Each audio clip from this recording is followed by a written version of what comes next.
ఇప్పుడు కొత్త క్రియేటర్ వచ్చినారనుకోండి, వాళ్ళకి బాగా కంటెంట్ అతను నవ్విస్తున్నాడు, కవ్విస్తున్నాడు, కంటెంట్ బాగుందంటే ఆటోమేటిక్‌గా యూజర్స్ సెపరేట్ అవుతారు. అవును. సో, వాళ్ళకి ఆబ్వియస్‌గా వ్యూస్ తగ్గిపోతది పెద్ద క్రియేటర్స్‌కి. కరెక్ట్. సో, అందుకని చెప్పి మన తెలుగు కమ్యూనిటీలో రానిరండి. దానికని రిపోర్ట్ జేయడము, మన హ్మ్. ఛానెల్స్‌ని సప్రెస్ చేయడము. ఈవెన్ దో నేను చాలా ఫేస్ చేసిన ప్రాబ్లమ్స్ ఏంటంటే నా ఛానెల్ ఫుల్ సప్రెస్ చేసినారు. ఎవరు? పెద్ద క్రియేటర్స్ ఎవరైతే మన తెలుగు కమ్యూనిటీలో ఉన్నారో. పెద్ద క్రియేటర్స్ అంటే మన పెద్ద దగ్గర క్రియేటర్స్ అంటే ఉండేది కమ్యూనిటీలో ఎవరున్నారండి? ఇంక నా మళ్ళా అన్వేషణ, బయాస్ అని యాదవ్ వీళ్ళిద్దరూ. కొంతమంది ఉన్నారు గదా! వాళ్ళు చేసినారు. ఓకే. సప్రెస్ అంటే ఏమిరా అంటే మన వీడియోస్ ఉంటాయి కదా! మన వీడియోస్‌ని తీసుకెళ్ళి పోర్న్ సైట్‌లో ప్లే చేపిస్తారనమాట. పోర్న్ సైట్‌లోనా? అవును. So, okay. ఆటోమేటిక్‌గా అల్గారిథము అది 18+ వీడియోస్ లేకపోతే న్యూడిటీ కంటెంట్ అని చెప్పేసి మన వీడియోస్‌ని పుష్ చేయకుండా ఆడియన్స్‌కి పుష్ చేయకుండా ఆపేస్తది. హుహు. సో, మళ్ళా వాళ్ళ వీడియోస్‌ని వాళ్ళు బూస్ట్ చేసుకుంటారు. అసలు పోర్న్ సైట్‌కి మీ వీడియోస్ ఎలా వర్క్ అవుతాయి? చేయొచ్చు. దాన్ని సప్రెస్ అంటారండి. దానికని కొంతమంది ఉంటారు సప్రెస్ చేయడానికి అని చెప్పేసి. ఓకే. వాళ్ళకి మనం మనీ ఇస్తే మనం సప్రెస్ చేస్తారు మన ఛానెల్. ఇంకా కమెంట్స్‌కి కూడా అలాంటిదే. ఒక 5 వర్డ్స్ ఉంటది. 5 పదాలు ఇచ్చేసి నాకిలా 100 కమెంట్లు సెండ్ చేయాలా, 200 కమెంట్స్ సెండ్ చేయాలంటే వాళ్ళు సెండ్ చేసేస్తారు. చూసేవన్నీ రియాలిటీ ఏమి ఉండవుగా సోషల్ మీడియాలో. హ్మ్. సప్రెస్ చేయడానికి మనీ ఉంటే చాలు. ఎవరిదైనా సప్రెస్ చేసేయొచ్చు. అంటే వాళ్ళకేం అవసరం? వాళ్ళది ఆల్రెడీ టాప్ ఛానల్. వాళ్ళకి మంచి మంచి వ్యూస్ అదే ఉంటాయి. నేను చెప్తాను కదండీ. యూజర్స్ అని స్ప్లిట్ అయిపోతారు. యూజర్స్ స్ప్లిట్ అయితే ఆటోమేటిక్‌గా వాటికి రీచ్ తగ్గుతది. ఓకే. ట్రావెలింగ్ చూసేవాళ్ళు కొంతమంది అందరూ ట్రావెల్ చూడరు. హ్మ్. ఒక 1,000,000 మెంబర్స్ చూసినారనుకోండి. వాళ్ళకి కాన్స్టెంట్‌గా మిలియన్స్ వస్తున్నాయి. ఇప్పుడు కాన్స్టెంట్‌గా చూసుకుంటే ఇప్పుడు మిలియన్స్ రాట్లేదు. ఎందుకంటే కొత్త క్రియేటర్స్ వస్తున్నారు. వ్యూవర్స్ స్ప్లిట్ అవుతున్నారు. సో, అందుకే పెద్ద క్రియేటర్స్‌కి ఇప్పుడు మిలియన్స్ తక్కువైపోతున్నాయి. ఎందుకంటే యూజర్స్ స్ప్లిట్ అయిపోతున్నారు కదా! ఓకే. సో, వాళ్ళ ఆ పొజిషన్‌ని కాపాడుకోవడానికి ఇలా చేస్తారన్నమాట. అండ్ మన తెలుగు కమ్యూనిటీ ఎంత వరస్ట్‌గా ఉందంటే వేరే వాళ్ళకి మిలియన్స్ వస్తే ఓర్చుకోలేరు, తట్టుకోలేరు. మరి మంది సపోర్ట్ చేస్తున్నట్టు వీడియోస్ పెడతారు మొత్తం యూట్యూబ్‌లో మనోడు కొత్తగా వచ్చాడు సపోర్ట్ చేయండి. అదంతా ఏముండదు. వాళ్ళు చెప్పిన మాట ఇప్పుడు మీరున్నారు. హ్మ్. నేను తానా అంటే మీరు తందానా అంటే మీకు నేను సపోర్ట్ చేస్తానంటారు. హుహు. మీకు భజన చేయాలా? అది ఓకే. నేను చేయను. అంటే మిమ్మల్ని అడిగారా భజన చేయమని వాళ్ళకి? అడిగారు గదా! అందుకే నాకు కాంట్రోవర్సీలో లాస్ట్ టైమ్ కాంట్రోవర్సీ అయింది. హుహు. ఆ కంటెంట్ నేను చేయనని చెప్పాను. ఎందుకంటే నా ఓన్ మనీతో నేను ట్రావెల్ చేసుకుంటున్నాను. నేను ఎవరికి భజన నేనెందుకు చేస్తాను? హుహు. అలాంటివి నేను చేయను. ఓకే. అందుకే నాకు క్రియేటర్స్‌కి గొడవయ్యి నేను ఆ కమ్యూనిటీ నుంచి కొంచెం దూరంగా ఉంటాను. అవాయిడ్ చేస్తాను. ఎందుకంటే మనది కొంచెం కమ్యూనిటీ కొంచెం చెత్తగా ఉంటది. చెత్తగా ఉంటుంది. అవునండి. ఇది చాలా పెద్ద స్టేట్మెంట్ అండి. మీరు పెద్ద నవ్వుతున్నారు గానీ. స్టేట్మెంట్ అనేం గాదు. ఉన్న రియాలిటీ. ఇప్పుడు మీరిక్కడున్నారు. హ్మ్. స్టూడియోలో ఉంటున్నారనుకోండి. మీకు బయట ట్రావెలింగ్ చేసేదా మాకు ఆ కమ్యూనిటీకి మీకు కొంచెం డిఫరెన్స్ ఉంటది. అవును. మేము బయట తిరుగుతాము. ఆ ఎండల్లోకెళ్ళి వీడియోలు తీయాలా, అన్నీ చేయాలా. మళ్ళీ పోస్ట్ చేసిన తర్వాత వాళ్ళు అలా స్టాప్ చేసి ఆబ్వియస్‌గా కోపమొస్తది. హ్మ్. ఎందుకంటే కష్టం నాది. అప్‌లోడ్ చేసింది నేనే. ఎవరో హ్యాండిల్స్ పెట్టి ఏమైనా అప్‌లోడ్ చేయట్లేదు. అప్‌లోడ్ చేసింది నేనే. వాళ్ళు సడెన్‌గా ఆపేసేటప్పుడు చాలా ఇన్వెస్ట్ చేస్తున్నాం. ఒక్కొక్క వీడియోకి 1,00,000 అవుతది. కొన్ని వీడియోలకి 50,000 అవుతది. అలా ఒక్కొక్క వీడియోకి అంత ఇన్వెస్ట్ చేసి మా టైమ్ స్పెండ్ చేసి మేము వీడియోస్ చేస్తాం.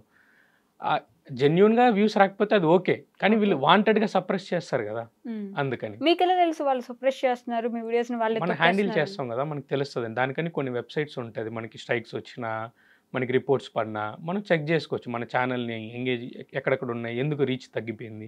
హుహు. సడెన్‌గా ఎందుకు డ్రాప్ అవుట్ అవుతది? అని జెప్పేసి. ఇంకా మీకు తెలియని వాళ్ళ కోసం చెప్తాను. సడెన్‌గా రీచ్ ఉంటది. హ్మ్. ఒక్క సెకండ్ ఉన్నట్టుండి డ్రాప్ అవుతది. అవును. అన్‌ఎక్స్‌పెక్టెడ్ గ్రాఫ్ 10లో ఉందనుకోండి. సడెన్‌గా 1కి వచ్చేసి ఉంటది. అప్పుడు మీరు చెక్ జేసుకుంటే మీకు తెలుస్తది. మీకు రిపోర్ట్స్ పడ్డాయా? లేదా? హ్మ్. ఏంటి? ఏ ఏ లొకేషన్స్ నుంచి రిపోర్ట్స్ ఎక్కువ పడ్డాయి? ఓకే. అలా చెక్ జేసుకోవచ్చండి. అలా లేదంటే మీరు మీరు యూట్యూబ్ టీమ్ ఉంటది గదా! హ్మ్. మీరు మానిటైజేషన్ ఆన్ అయితే వాళ్ళు టెక్నికల్ సపోర్ట్ ఉంటది మీకు దొరుకుతది. వాళ్ళ దగ్గర మీరు అడగొచ్చు. ఓకే. చెప్తారు మీకు. వాళ్ళు డైరెక్ట్‌గా మీకు పేరు చెప్పేస్తారా? వీళ్ళు పేరంతా చేశారు. చెప్పరండి. ఓకే. పేరు అది డైరెక్ట్‌గా నేమ్స్ చెప్పకూడదు ఎక్కడ. అప్పుడు మీకెలా తెలుసు నా అన్వేషణ చేశాడు మీ ఛానెల్‌కి మీకు ఇట్లా చెప్పాను నేను సపోర్ట్ అన్వేషణ మరి పెద్ద చేశానని. క్రియేటర్ అంటే ఎవరు చెప్పండి? ఇప్పుడు మీకు చెప్పానా? యూట్యూబ్ తెలుగు కమ్యూనిటీ ట్రావెలింగ్‌లో ఆ! పెద్ద క్రియేటర్ అంటే నా అన్వేషణ. ఆ! నా అన్వేషణ తర్వాతే మిగతా వాళ్ళందరూ. సో, అవును. నా అన్వేషణ పెద్ద అందరికీ తెలుసది. ఆ! నాకొక్కదానికి కాదు. 2 రాష్ట్రాల్లో పెద్ద తెలుగు కమ్యూనిటీలో ట్రావెలర్ ఎవరంటే నా అన్వేషణ అనే ఓకే. విషయం అందరికి తెలుసు. ఓకే. సో, ఆయననే అనుకుంటాం కదా! మీరు పేరు చెప్తే ఇంకా ఒక పని. చెప్పకపోయినప్పుడు నేను ఎవరి పేరైనా అనుకోవచ్చు కదా! అనుకోండి. డెఫినిట్‌గా అనుకోండి. మీరు పేరు తప్పులేదు. చెప్పలేనప్పుడు ఎలాగా ఒకరి మీద మీరు ఆల్రెడీ నాకు చెప్పగలరు? కాంట్రోవర్సీ అయింది. నేను కాంట్రోవర్సీలో తిట్టినాను ఎవరిని? జనాల్ని గూడా. ఎవరిని తిట్టాను? అన్వేషనే తిట్టాను. నాకు ఆయనకి కాంట్రోవర్సీ అదుగో. అయింది. ఓకే. సన్నీ బ్రోది, అన్వేష్‌ది నాదున్నప్పుడు కాంట్రోవర్సీ అయింది. ఇంక నాకు పైన స్పెషల్ లైవ్స్ గూడా పెట్టినారు. హుహు. ఆ రికార్డింగ్స్ ఇంకా ఉంటాయి. వాళ్ళేమంటే సడెన్‌గా కొన్ని ఛానెల్స్ ఉంటది. ఓకే. పాతమ్లోకి ఉంటది. ఎప్పుడైతే కాంట్రోవర్సీ జరుగుతదో అప్పుడు సడెన్‌గా ఆ ఛానెల్స్ అంతా యాక్టివేట్ అయ్యి వస్తది. హుహు. ఆ ఛానెల్స్‌లో పేర్లు మున్నా బాయ్ హ్మ్. ఇలాంటి క్రేజీ నేమ్స్ ఉంటాయన్నమాట. వాళ్ళేం చేస్తారంటే ఇప్పుడు మీరు అన్వేషణ టార్గెట్ చేస్తున్నారనుకోండి. హ్మ్. మిమ్మల్ని, మీ ఫ్యామిలీని రోడ్‌లోకి తీసుకొచ్చి బూతులు మాట్లాడడం, వల్గరిటీగా చేయడం, మార్ఫింగ్‌లు చేయడం. మార్ఫింగ్‌లు చేసి ఆ లైవ్‌లో అమ్మాయిల్ని తిట్టడం, అబ్బాయిల్ని తిట్టడం అలాంటి ఛానెల్స్ ఉంటది. సో, వాళ్ళంతా పెయిడ్ ఛానెల్స్ అవన్నీ. ఉమ్, అవన్నీ పెయిడ్ ఛానల్స్. అలా సడన్గా కాంట్రవర్సీ టైంలోనే బయటకు వస్తాయి ఆ ఛానల్స్ అన్ని. ఓకే. అప్పటి వరకు వెలుగులోకి ఉండవు ఆ ఛానల్స్ ఉహు. అలాంటివి. మరి నాన్ విష్ణు అనే వ్యక్తి మంచి పని చేయడానికి అని చెప్పేసి లాస్ట్ ఇయర్ మొత్తం బెట్టింగ్స్ గురించి ఐ మీన్ ఆల్మోస్ట్ కొన్ని మంత్స్గా నడిచింది అది. ఓకే. బెట్టింగ్స్ గురించి మిగతా యూట్యూబర్స్ ఎవరైతే క్రియేటర్స్ ఉన్నారో ఎవరెవరు చేశారని చెప్పేసి ప్రతి ఒక్కరి గురించి వీడియోస్ తీసుకొచ్చి బయట పెట్టి ప్రపంచానికి ఏదో మంచి చేస్తున్నామని చెప్పారు కదా. అలాంటి మంచి వ్యక్తి ఎందుకని పక్కన వాళ్ళ జీవితాలు నాశనం చేయాలనో లేకపోతే వాళ్ళ ఛానల్ పడిపోవాలనే చూస్తారు? మీరు ఎప్పుడైనా ఆయన డైరెక్ట్ కలిసారా? లేదు, డైరెక్ట్ నాకేమో కలవనప్పుడు మీకు మంచి వ్యక్తి అని ఎలా తెలుసు? కెమెరాలో కనిపించేవన్నీ రియల్ అయిపోతుందా? కనిపించినవన్నీ రియల్ అవ్వవా? ఆ, మరి ఎందుకు మీరందరూ అలా? రియల్ గా చూపించట్లేదా? అందరూ రియల్గా ఎందుకు చూపిస్తారు? ఇప్పుడు మీరు యూట్యూబ్లో ఉన్నవన్నీ 100% రియల్ ఏం కాదు కదా, అన్ని కంటెంట్ అవి. ఓకే. యూట్యూబ్లో most of the people content create చేస్తారు. ఎవరి కంటెంట్ బాగుంటే వాళ్ళకి వ్యూస్ వస్తుంది. అవును. మంచి ఇప్పుడు బెట్టింగ్ యాప్స్ ఆగిపోవడం అనేది అందరూ happy. Even I'm also so happy because జోదం ఆడితే ఖచ్చితంగా జీవితాలు నాశనం అది అయిపోతుంది. స్టార్ట్ చేసింది ఆయనే కదా, మరి అదొక మంచి పనే కదా. మంచి పని. ఇప్పుడు మంచి పని చేస్తారు, చెడ్డ పని చేస్తారు. ఇది మంచి పని చేసినారు, చెడ్డ పని చేయకూడదా ఏంటి? నేను అనేది అదే, మంచి పని చేశారని చెడ్డ పని అంటే అది ఒక కంటెంట్ ఆయనకి సంబంధించినంత వరకు దానికి వ్యూస్ వస్తుంది ఓకే. దాని మీద. ఓన్లీ వ్యూస్ కోసమే చేశారంటున్నారు మీరు, అది కూడా. అవును, ఆబ్వియస్గా ఇంకెందుకు చేస్తారండి ఆయన. అంటే ప్రపంచంలో అందరూ దొంగనా కొడుకులే ఉంటారని చెప్పేసి అంత ఒక వీడియో ఉంటది, మీకు గుర్తుందో లేదో. అప్పుడు ఎప్పుడో ఒక జనాల్ని ఆయనకు ఒక ఫిలాసఫీ ఉంటుంది, జనాల్ని తిట్టాలా, అది కూడా ఎంటర్టైన్మెంట్ వేలో తిట్టాలా అని చెప్పేసి ఆయనకు ఒక ఫిలాసఫీ ఉంటుంది. ఆయన వేలో ఆయన కంటెంట్ క్రియేట్ చేసుకుంటాడు. ఓకే. ఆయనకి సంబంధించినంత వరకు అదొక కంటెంట్. దానికి జనాలు చూస్తున్నారు, దానికి డబ్బులు వస్తాయి అంతే. ఆయన వల్ల ఇబ్బంది పడ్డ వాళ్ళు ఎవరు? నిజంగా తప్పు చేయకుండా ఇబ్బంది నిజంగానే పడ్డ తప్పు వాళ్ళు చేసిన ఇప్పుడు మన క్రియేటర్స్ ఉన్నారు. ఆయన వల్ల ఇంకెంతమంది క్రియేటర్స్ నాశనం అయిపోయినారు. ఎవరైపోయారు? ఎవరైపోయారు ఏంటండి? మీరు ట్రావెల్ చూడట్లేదు. ఫస్ట్ కాంట్రవర్సీ ఎవరికి జరిగింది? ఉమాదత్తి. రవి బ్రో ఉన్నారు, ఉమా బ్రో ఉన్నారు. రవి బ్రో ఇప్పుడు ఎక్కడ కనిపిస్తున్నారు మీకు? ఎంత వ్యూస్ ఉన్నాయి అప్పుడు రవి బ్రోకి?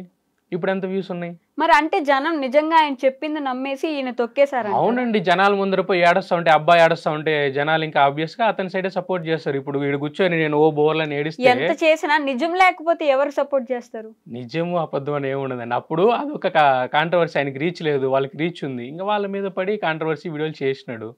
అది అలా. సో అది వర్కౌట్ అయ్యింది ఆయనకి, అది వర్కౌట్ అయింది. సో ఆ ఫార్ములాని కంటిన్యూ చేసినాడు. ఏ ఫార్ములా వర్కౌట్ అయితే అది కంటిన్యూ చేస్తారు. ఏది కాంట్రవర్సీ చేస్తే ఆబ్వియస్ గా జనాలు అందరికి తెలుసు ఆయనకి ఇయర్లీ ఒక కాంట్రవర్సీ కావాలా. కాంట్రవర్సీ చాలా ఓపెన్ గా స్టేట్మెంట్స్ ఇచ్చేస్తున్నారు, Open గా చెప్తున్నానండి. ఒక కాంట్రవర్సీ కావాలి అది ఆబ్వియస్ గా నా వీడియోలు కింద జనాలే చెప్పుంటారు, నేను కాదు. జనాలు చెప్పుంటే నేను చెప్తాను కదా, జనాలు చెప్పుకుంటే నేను ఎందుకు మరి చెప్తాను? ఎందుకు చూస్తున్నారు అందరూ ఆయన వీడియోస్? ఆయన గురించి అందరికి Entertain చేసి తెలిసిన ఇప్పుడు ఇద్దరు కొట్టుకున్నారంటే ఇప్పుడు రోడ్లోకి వెళ్ళి మన ఇద్దరు కొట్టుకుందాము, చూడడానికి ఎంతమంది వస్తారు? నాకు అంత ఇంట్రెస్ట్ లేదు. అదే చెప్తున్నానండి, చూడడానికి లక్షలాది మంది వస్తారు. జనాలకి ఎంటర్టైన్, ఎవరు ఎలా కొట్టుకుంటా పర్లే, వాళ్ళు ఎంజాయ్ అవ్వాలా, కొంచెంసేపు చూసి సరదాగా నవ్వుకోవాలా. సో మీకు కూడా తెలుసు యూట్యూబ్ అల్గారిథం గురించి, వాళ్ళు కొట్టుకుంటే ఎంటర్టైన్ అవుతారు. చూస్తారండి, కానీ ఆబ్వియస్ గా ఎవరికైనా తెలుసు. ఇంత పెద్ద మీడియా పెట్టుకున్నారు, మీకు తెలియదేంటి? తెలియదండి నాకు ఎవరు ఎందుకు కొట్టుకుంటున్నారు, ఎలా కొట్టుకుంటున్నారు, ఇంకా అది పనిగా చూడలేం కదా మనం వచ్చి కూర్చొని. మీరు నాకు అంత చూడలేదు. సరదా కాదు యాక్చువల్లీ, ఎవరైనా కొట్టుకుంటుంటే మీకు చూసాను. సరదా కాకపోవచ్చు, జనరల్ ఆడియన్స్ కి చాలా సరదా అది. కాకపోతే అది సరదా పక్కన పెట్టండి, నిజంగా ఒకవేళ అట్లా ఎవరిదైనా ఒక ఛానల్నో ఒక మనిషినో తీసుకొని అలా చేస్తే ఆ మనిషి జీవితమే పోతుంది కదా. ఆల్మోస్ట్ అది వదిలేసి ఇంకెట్టో వెళ్ళిపోవాల్సి వస్తుంది కదా. ఈయన చేసిన కాంట్రవర్సీకి ఒక క్రియేటర్ 2 సార్లు సూసైడ్ అటెంప్ట్ చేసుకున్నాడు. అది సోషల్ మీడియా లోపలికి రాదు, ఎవరు చెప్పరు. వాళ్ళ ఫ్యామిలీస్ని తీసుకెళ్ళి రోడ్లో పెట్టి చేయడం వల్ల ఆయన 2 సార్లు సూసైడ్ అటెంప్ట్ ట్రై చేసినాడు. ఎవరు? అది పేరు చెప్పలేను మీకు, కానీ 2 టైమ్స్ చేసుకున్నారు. సో ఈయన చేసిన దానివల్ల వాళ్ళ ఫ్యామిలీస్ని లాగిన దానివల్ల. అయ్యో. సో అది బయటకు రాదు ఎప్పటికీ, అది జనాలకి తెలియదు. యూట్యూబ్ కమ్యూనిటీలో తెలుగు ట్రావెలరే, తెలుగు ట్రావెలింగ్ లోనే ఒక అతను నాన్ వేసిన వాళ్ళు 2 టైమ్స్ సూసైడ్ అటెంప్ట్ ట్రై చేసినాడు. అది ఎప్పటికి బయటికి రాదు. మీకు ఎలా తెలుసు బయటకు రాదన్నప్పుడు? మేము కమ్యూనిటీలో ఉంటాం కదండి, మేము మాట్లాడుకుంటూ ఉంటాము ఎలా జరిగింది ఏంటి అని చెప్పేసి. అంటే మీరు అన్వేషణతో కూడా మాట్లాడతారు అప్పుడు? మేము అందరితో మాట్లాడుకుంటాం. ఇప్పుడు కాంట్రవర్సీ అయిందే, మేమేం శత్రువులేం కాదు, ఇది కత్తిరెత్తుకొని నరుక్కోవడానికి శత్రువులేం కదండి. ఒక మనిషి జీవితం పోయింది. అతను మాట్లాడలేదు, అతను ఎవరైతే సూసైడ్ అటెంప్ట్ ట్రై చేసినాడో అతను మాట్లాడలేదు అన్వేష్తో. కానీ మీకు తెలుసు ఇదే కమ్యూనిటీలో అదే అందరికీ తెలుసు, నాకు ప్రశ్నించరా? అంటే మీదే బయటికి రావండి. ఇప్పుడు నేను అన్ఫిల్టర్ గా చెప్తాను కాబట్టి మీకు ఇన్ఫర్మేషన్ నేను చెప్పినాను. ఇంకా మీరు మిగతా వ్లాగర్ తిరుగుతుంటే చాలా మంది చెప్పరు, ఎందుకు మనకి ఎందుకు వచ్చిన గొడవ అని చెప్పి సైలెంట్ గా అయిపోతారు. నాకు ఎందుకు వచ్చిన గొడవ దీంతో అని చెప్పేసి సైలెంట్గా ఉంటారు. ఇలా తెలుగు కమ్యూనిటీలో చాలా వరస్ట్గా ఉంటాం. ఓన్లీ మన తెలుగునే అలా ఉంటుంది. మీరు తమిళ్కి వెళ్ళండి, అలా ఏముండదు. ఎవరి వీడియోస్ వాడిది, ఎవరి కంటెంట్ వాడిది వాళ్ళు చేసుకుంటారు. కానీ మన తెలుగు కమ్యూనిటీలో అలా ఉండదు. ఎవరైనా ఎదుగుతున్నారంటే తట్టుకోలేరు, అతనికి వ్యూస్ వస్తూ ఉందంటే ఇంకా ఓర్చుకోలేరు. ఆయన కూడా ఇద్దరు ట్రావెలర్స్ని ఐ మీన్ మంచిగా పుష్ చేశారు కదా, వాళ్ళు చేస్తున్నారు. రంజిత్ అదే ఒక ఆయన వీల్స్ మీద తిరుగుతుంటాడు, తనని రామ్ ది ట్రావెలర్, వీళ్ళిద్దరిని నా అన్వేషణ సపోర్ట్ చేశారని వాళ్ళిద్దరు కూడా వీడియోస్లో చెప్పుకొని ఉంటారు, చూసాను నేను. ఇప్పుడు వాళ్ళకిద్దరికి రిలేషన్స్ బాగున్నాయి అనుకుంటున్నారా? ఎవరిద్దరికి? అన్వేష్కి రామ్కి బాలేవా అనుకుంటున్నారా? మీరు అనుకుంటున్నా చెప్తాను. మేము చూసినంత వరకు బాగుందని కదా అండి, మాకు లోపలికి వెళ్ళి వాళ్ళిద్దరి మధ్యలో ఏం జరుగుతుంది అనేది మాకు చూపించారు. రిలేషన్స్ అయితే బాగుంది అనుకుంటున్నారు? అనుకుంటున్నాము. ఓకే అండి, అలానే ఉండని.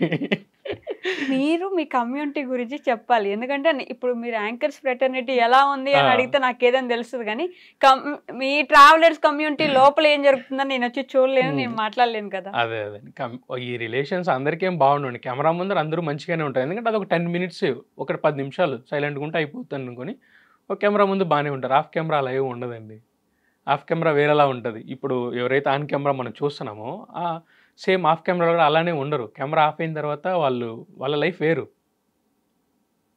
వాళ్ళ పర్సనల్ స్పేస్ వాళ్ళు తీసుకుంటారు. అలా ఎవరి స్పేస్ తీసుకోవడం వేరు, నిజంగా బయటకు ఒకలా లోపల ఒకలా ఉండడం వేరు. అలా ఉన్నారు అంటే మా అందరిని మోసం చేస్తున్నట్టే కదా ఆ లెక్కన. మీరు తెలుగు ట్రావెలర్స్ మొత్తం చేయట్లేదు, అందులో ఒకరు ఇద్దరు మాత్రమే అలా. ఇప్పుడు మీరు ఇంత కంప్లైంట్ చేస్తూ కూడా ఇందాక ఏమన్నారు, మేము మాట్లాడుకుంటాం అన్నారు. అంటే మీరు కంప్లైంట్స్ చేస్తారు, గొడవలు పెట్టుకుంటారు, కాంట్రవర్సీలు చేస్తారు, యూట్యూబ్ లో కూడా గొడవలు పెట్టుకుంటారు, అయినా మీరందరూ నార్మల్ గా మాట్లాడుకుంటారు. అప్పుడు చూసే మనుషులే కదా మీరు పిచ్చోళ్ళని చేసేది. నార్మల్ గా ఏం మాట్లాడుకోండి. ఇప్పుడు నాకు ఆయనకి ఎగ్జాంపుల్ చెప్తాను, నాకు ఆయనకి గొడవ జరిగింది last couple of months back, 1.5 year అవుతుంది అనుకో. తర్వాత మేమేం మాట్లాడుకోలేదు, ఇద్దరు బ్లాక్ చేసుకున్నాము, రిపోర్ట్ చేసుకున్నాము, ఆడికి అయిపోయింది. తర్వాత రీసెంట్గా ఇంకా ఆయన ఇనిషియేటివ్ చేస్తే మాట్లాడడానికి, అప్పుడు జస్ట్ హాయ్ బాయ్, ఏ కంట్రీలో ఉన్నావు ఏంటి అని ఇన్ఫర్మేషన్ అడిగితే చెప్తాము, అంతవరకు. అంతకు మించి అయితే ఉండదు, అంతకు మించి మాట్లాడుకోవడానికి అయితే ఆడేం మాట్లాడుకోం. ఎవరి లైఫ్ వాళ్ళది, ఎవరి కంటెంట్ వాళ్ళది, వాళ్ళు చేసుకుంటూ ఉంటారు. కానీ రీసెంట్లీ ఈ రిపోర్ట్ చేయడం వల్ల, డిపోర్ట్ చేయడం వల్ల ఏమవుతుందంటే ఈ క్రియేటర్స్, చాలా మంది క్రియేటర్స్ అక్కడక్కడ ఆగిపోతున్నారు అనమాట. సప్రెస్ చేసినారు. ఇప్పటికీ చైనా సిరీస్, చైనాలో ఎవరు వెళ్ళినా వ్యూస్ రావాలి. ఆఫ్ఘనిస్తాన్ మీరు రోడ్లు చూపిస్తేనే 1 లక్ష రావాలి, అది content. Afghanistan is like that only. So అయినా సరే ఆఫ్ఘనిస్తాన్ ఎందుకు వెళ్ళలేదంటే అప్పుడు సప్రెస్ చేసినారు కాబట్టి వెళ్ళలేదు ఆఫ్ఘనిస్తాన్. ఆఫ్ఘనిస్తాన్ వరల్డ్లోనే డేంజరస్ కంట్రీ, మీకు తెలుసో తెలియదు. వ్యూస్ వెళ్ళకపోతే సప్రెస్ చేసినట్టు కాదు, మీకు తెలుస్తుందండి. మీరు గ్రాఫ్ చూసుకోవచ్చు, మీరు ఎప్పుడు సప్రెస్ చేసినారా లేదా అని చెప్పేసి. Afghanistan self it's a content అనమాట, అది వరల్డ్లోనే డేంజరస్ కంట్రీ. తాలిబాన్లు, గొడవలు, యుద్ధాలు, ప్రాణాన్ని పణంగా పెట్టి వెళ్ళి చేసే వ్లాగ్స్ ఆఫ్ఘనిస్తాన్. అలాంటి వ్లాగ్లు జనాలు ఆబ్వియస్గా చూస్తారు. ఎందుకంటే రిస్క్ తీసుకుంటారు. రిస్క్ ఏంటంటే ట్రావెలర్స్కి అదొక ఇష్టం, ట్రావెల్ చేయడం అనేది ఇష్టం. 195 కంట్రీస్ అంటే 195 కంట్రీస్ తిరగాలనుకుంటాం మేము. అందులో సేఫెస్ట్ కంట్రీనా, రిస్కియెస్ట్ కంట్రీనా అవేం చూసుకోం మేము. 195 అలా తిరుగుతాం, అదొక ఎక్స్పీరియన్స్ మాకు. వరస్ట్ డేనా, ఓకే ఇట్స్ వరస్ట్, ఈ రోజు మాది కాదు, రేపు ఇంకో రోజు మంచిగా ఉంటుంది. ఆయన అసలు పూర్తిగా ఇప్పుడు ట్రావెలింగ్ ఆపేసి భక్తి వీడియోస్ చేసుకుంటున్నట్టున్నారు, అయినా కూడా మీకు ఇబ్బంది పడుతున్నారా? అదే నాకు అర్థం కాలేదండి, సడన్ గా భక్తి ఎందుకు వచ్చిందని. అదేంటండి, ఆయన భక్తి ఎందుకు వచ్చిందో కూడా మీకు అర్థం కాకపోవడం. మరి నాకైతే అర్థం కాలేదు, సడన్ గా భక్తికి ఎందుకు వచ్చినో నాకైతే తెలీదు. మరి మీకు తెలిస్తే మీరు చెప్తే నేను వింటాను, నేర్చుకుంటాను ఎందుకు వచ్చిందో ఏంటో అని చెప్పేసి. భక్తి ఎప్పుడు ఉండొచ్చు. అవునండి, రామాయణం, మహాభారతం, ఇతిహాసాలు సడన్ గా అంత వింటేజ్ ఎలా వచ్చేసిందో ఏంటో తెలియట్లేదు నాకు. మీరందరూ ఇబ్బంది పెట్టారేమో తిరిగి. మేమేమి ఇబ్బంది ఏం పెట్టలేదండి, ఆయన ఇష్టం, ఆయన కంటెంట్ అయింది, మా కంటెంట్ మాది. సడన్ గా భక్తి ఎలా వచ్చేసిందో అని కూడా అన్నారు మళ్ళీ మీరు ఇప్పుడు. అదేలేండి, ఏదో చేసుకుంటున్నాడు ఆయన, పాపం కంటెంట్ అయిపోయింది, ఏం చేసుకుంటాడు, ఏదో ఒకటి చేసుకోవాలి కదా. కంటెంట్ అయిపోయిందా? అంతే కదండి, ఎవరికన్నా ఒక స్టేజ్ వరకే ఫేమ్ ఉంటుంది. మీరు ఆబ్వియస్గా నేను 10 సంవత్సరాలు ఫేమ్లో ఉంటే, 20 సంవత్సరాలు ఫేమ్లో ఉంటే అవ్వదు కదా, నడసవు. కొన్ని సంవత్సరాలు ఫేమ్లో ఉంటారు, ఉన్నంత వరకు చేసుకుంటారు. ఆబ్వియస్గా ఎవడన్నా డౌన్ఫాల్ ఉండాల్సిందే ప్రతి ఒక్క. And for more videos, please subscribe to iDream. Please subscribe to iDream. Please subscribe iDream. And please subscribe to iDream. For more videos, subscribe to iDream. please like, share and subscribe to the channel. Congratulations, iDream. Subscribe to iDream. Subscribe to iDream. So subscribe to iDream Media. iDream ki iDream team andarki huge congratulations. Please subscribe iDream Media. Please subscribe to iDream. Subscribe iDream. Please subscribe to iDream. iDream అంటే నా కళల channel subscribe చేసుకున్న నోరు తిరుగుతలేదు, మీరైతే గంట గుర్తు కొట్టండి. For more such videos, please subscribe to iDream. Subscribe to iDream. Please subscribe to iDream. Please subscribe iDream Media. Please do subscribe to iDream. Please subscribe to iDream Media. For best entertainment and information, please subscribe iDream. And don't forget to subscribe to iDream.